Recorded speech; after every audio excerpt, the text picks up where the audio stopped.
Good evening, everyone. Welcome to day 19 of prayer.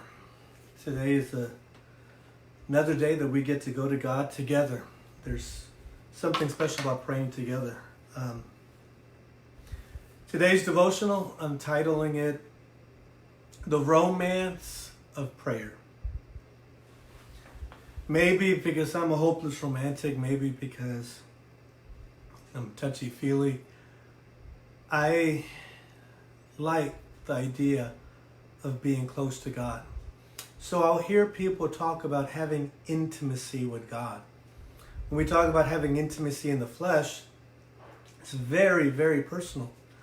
When we're talking about intimacy in the spirit, it doesn't always register in our minds as something very, very personal because we're not being intimate with God. Intimacy entails a removal of every barrier and obstacle between two or more in the relationship. So intimacy between us and God is us removing everything that would keep us from being close to God. I'm going to read you a verse that I think is one of the most romantic verses of the Bible. It's not in Song of Solomon, it's in Psalms 85 and verse 10. It said, "Mercy and truth are met together. Righteousness and peace have kissed each other." It's like heaven and earth coming together. One of the most beautiful sights that you can see is like when you're on the beach. And it's not so much the beach and the water, it's looking out into what people call the horizon. When you look out as far as the eye can see, as far as the water goes out, and then you see where the sky touches the water. It's like heaven and earth are kissing each other. Like these two completely polar opposites, heavenly and earthly, have met together. Righteousness and peace have kissed each other. It's when I bring my earthliness to God's heavenliness and those two entities kiss.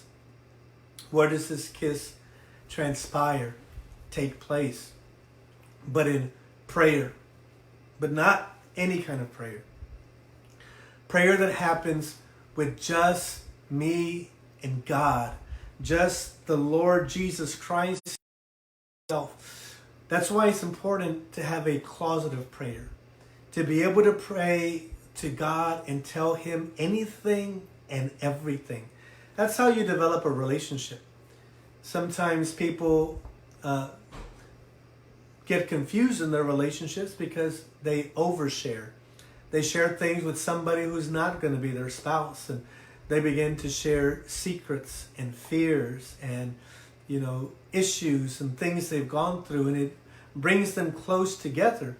Those things are to be reserved for the person that we're going to be with for the rest of our lives, because you don't want everybody in the world carrying your secrets. I trust God with my secrets like I can't trust anybody else.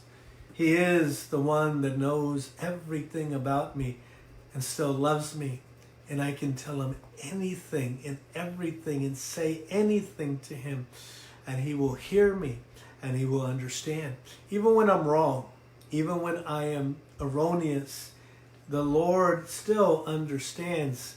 And because I'm being intimate with him and transparent with him, he can see through me and he can correct me and he can fix me.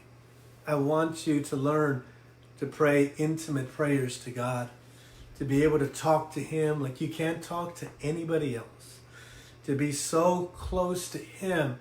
It feels like heaven just descended and met the earth. May your prayer tonight be an horizon.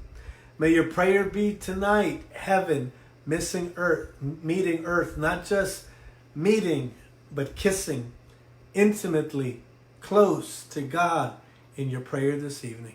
See you tomorrow night.